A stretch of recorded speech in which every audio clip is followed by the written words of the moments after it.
Hey, what's up, everyone? This is Sensuals, and I wanted to make a quick video for the Advanced Music Theory series. Um, I'm currently supposed to go to work in like an hour and 30, so thought it would be nice to just get this one out, okay? So today we are going to be talking about voicing. The simplest terms to put voicing is every time you play a note on a piano, that equals one voice. The more notes you play, the more voices you have. You can also see voicing as how many notes you're allowed to play. On a piano, you can play all the notes, but on an analog synth, you can only play one note at a time, which is called mono. And I'm sure many of you've seen that setting in massive mono, and then you have poly. Well, poly just means more, and you can think mono means one. So when you have poly on a synth, you can play more than one note. Okay. All right. So now let's get into what closed voicing and open voicing is, and that's what we are going to be talking about today, and how you can use it to your advantage. Okay. Okay, so the first thing is open voicing. Actually, let me get into closed voicing first, because I feel like everyone can do this, and it pretty much does it already. So closed voicing is pretty much going from, let's say you have a G minor scale, okay, and we're gonna be using G. So this is closed voicing, okay, and I'm sure many of you do it, but you don't know the name of it, okay. So here we have a simple G minor chord. Okay, so I'm using Nexus for the piano. There's a little bit of delay, sorry.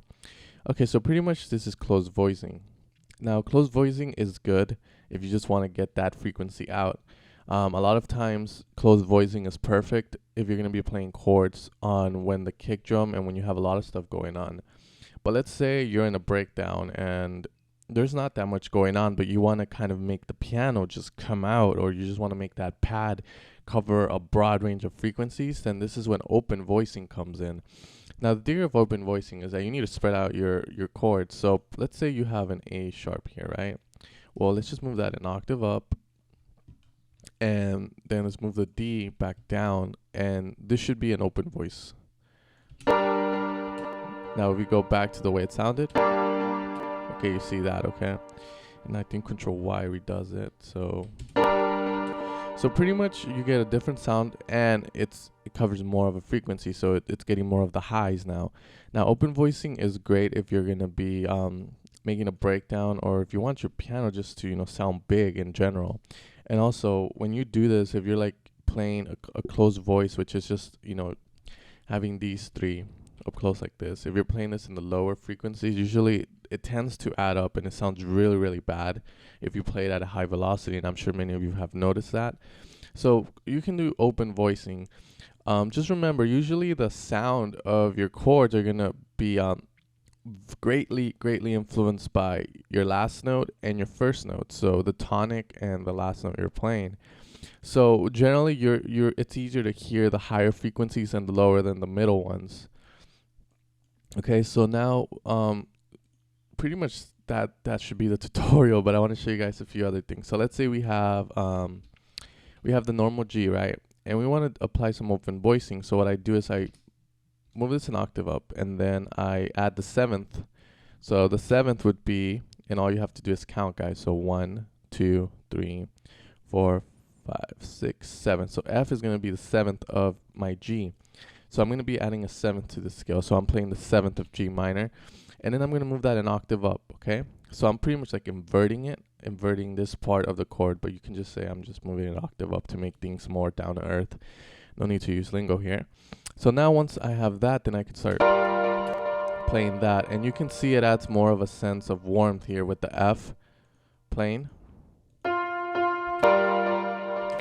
So now we can probably go to an A sharp, right? So now let's put an A sharp minor, okay? So what we're gonna do is A. So this is 1, 2, 3, 4, and then a 5. So we got these 5 notes, okay? So now if I want to do open voicing, what I can do is I can move that an octave up,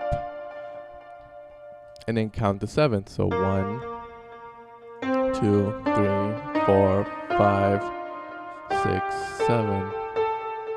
There. Okay, so now with open voicing, this is how it sounds. Let's give it more time, to just die out.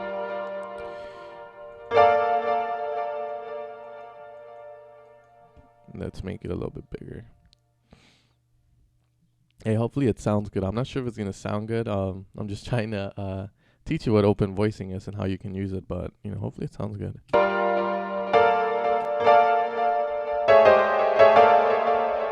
Okay, here we go.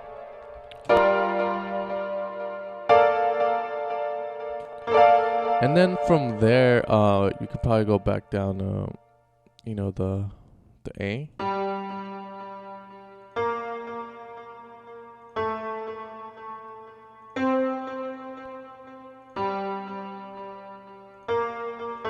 So you put the A here. And I pretty much do the same thing if I wanted to. I could start moving the notes around, and use the fifth, the seventh, and so forth. Okay. So what I'm gonna be doing is I'm gonna be applying an A minor now. So this is 1, 2, 3, 4, 5. And the reason I count is so you guys can follow with me. So you guys get used to the whole pattern of how you make these chords. There's more to chords than just counting the third and the fifth and the seventh and the ninth. You can have a fourth sustain and so much more, but I'll get into that in other episodes. Okay, so right now I'm gonna invert that, and I want to get the seventh of A, but since I have A sharp here, I know that A sharp is A. I can just move the note down 1. See how I move A sharp to A is 1 down? Then I can just do the same here. So. Oops. So control click.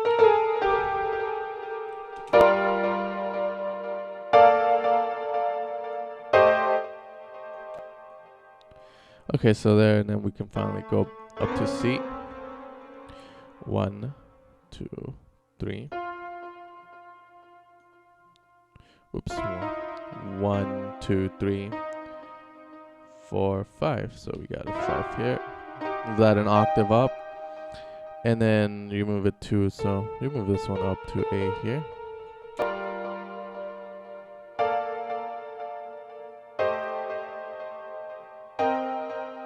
Okay, so now let's say I didn't have this and I had it closed voicing. So now just bring these down. So now this is gonna be a closed voice.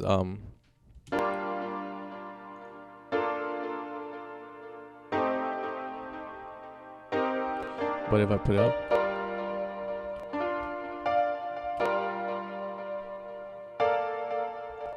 so you can see the difference. So pretty much instead of like the D and the C just not being heard that much because the F and the G are kind of dominating the sound. When you move these up, you tend to give these its space in the higher end. Now the only reason I wouldn't do open voicing is if I have a lot of stuff going on. Let's say I have like 6 instruments playing or so forth, because then what's going to happen is you're going to have a lot of trouble trying to keep everything in tune. So it's better to use close voicing when you don't have much going on in your when you have a lot going on, use close voicing, sorry. And when you don't have a lot going on but you want that piano to just sound big and beautiful, try and use open voicing for that.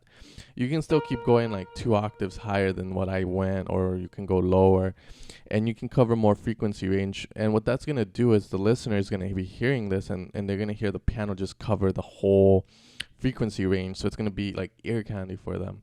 So that's pretty much the difference between open voicing and closed voicing, guys. Hopefully you guys can use this to your advantage to create some wonderful pads, some wonderful chords, some big breakdowns with your pianos or your pads. And, hopefully you guys can keep learning more. Anyways, guys, I hope you learned something from this video. This has been Voicing Advanced Music Theory Episode 2. Episode 3, we'll get more into other theories, other techniques. Hopefully you guys can stick around. Make sure to subscribe, hit the like button, like my tutorial page, and I'll see you guys next time.